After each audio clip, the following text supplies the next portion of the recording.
बाबा कह रहे हैं, ओम शांति। अब अव्यक्त लोक को व्यक्त में लाओ। सूक्ष्म लोक में वत्सों के मन में कई प्रकार के संकल्प पहुंचते रहते हैं। कई सोचते हैं शिव बाबा बहुत कठोर रहा, परंतु नहीं, जो होता है उसमें रहस्य और कल्याण है, इसीलिए तो आवाज होती है, उसे सुनकर हर्षाता रहता हूँ। अब सबके मन में यही संकल्प है कि यह सृष्टि ड्रामा जल्दी खत्म हो, परंतु क्या ये जल्दी खत्म होगा? क्या जल्दी हो सकती है? भावी तो बनी हुई है, वह तो बनती ही रहेगी, परंतु बनी हुई भावी में इतना तो अवश्य ही सभी को स्पष्ट मालूम होना चाहिए कि जबकि कल्प पहले की तरह जल्दी का संकल्प आता है, तो संकल्प के साथ साथ अवश्य ही पहले भी तीव्र पुरुषार्थ किया होगा। तभी तो संकल्प आता है कि अब जल्दी ही यह समय पूरा हो और अभी अव्यक्त लोक के वासी हो जाए। अव्यक्त बनना तो है ही, परंतु क्या आप वत्सों में अभी इतनी शक्ति है कि अव्यक्त लोक को खींचकर व्यक्त लोक में ला सको? सूक्ष्म लोक है, उसका अनुभव करो। कई मनुष्यों के वत्सों के मन में लोक संग्रह कुछ प्रश्न भी सूक्ष्म लोक में पहुंचते हैं। कुछ एक वत्सों के का यह भी प्रश्न है कि सूक्ष्म लोक है या नहीं।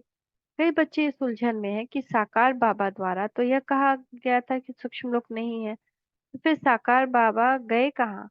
अब अव्यक्त बाबा कहाँ से मिलने मिलने आते हैं? संदेशी कहाँ जाती है? कहाँ का दृश्य देखती है? क्या भोग लगाते हो? इसका भी ज्ञान समझो।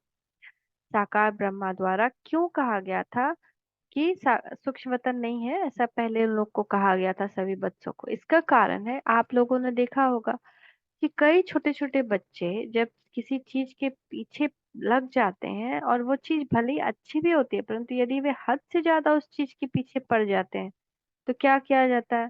वह चीज उनकी आंखों से छिपाकर यही कहा जाता है कि है ही नहीं, जा, गायब हो गया, है ही नहीं, ऐसे कहते हैं छोटे बच्चे को।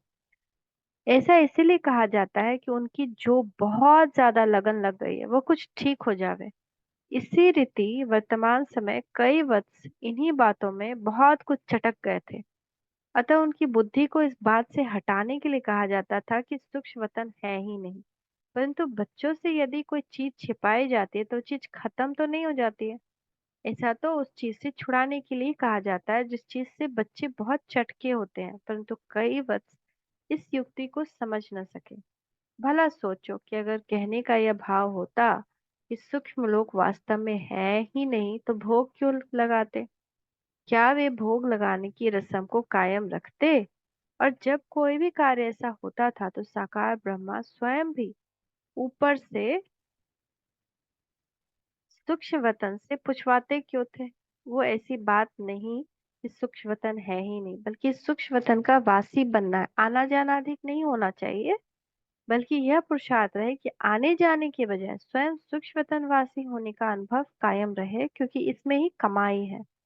प्यारे शिव बाबा की वाणी सुनकर ब्रह्मवत्सों के मन में यह भाव और भी उत्कृष्ट हो गया कि अव्यक्त अवस्था में स्थित होना है, परंतु सूक्ष्म रूप में उनके मन में यह भी भाव समाया था कि अगर इस समय हम ब्रह्मा बाबा से अव्यक्त लोक में मुलाकात नहीं कर सकते, तो ब्रह्मा बाबा की साकार माध्यम द्वारा हमसे किसी प्रकार की मुलाकात हो जाए। ऐसा तो प्यार के सागर शिव बाबा और ब्रह्मा बाबा ने भी संकल्प किया ही होगा। अतः ब्रह्मा बाबा ने ब्रह्मा कुमारी गुलजार के माध्यम से वत्सों से मुलाकात और संबोधन भी किया। प्रस्तुत होने वाले वाणी में पहले ब्रह्मा बाबा के महावाक्य और बाद में उनके प्रस्थान करने के बाद ब्रह्मा कुमारी गुलजार ने ध्यान अवस्था में उनसे जो बातचीत हुई है वह लिपिबद्ध है। वो कल सुनते हैं। ओम शांति। ओम शांति।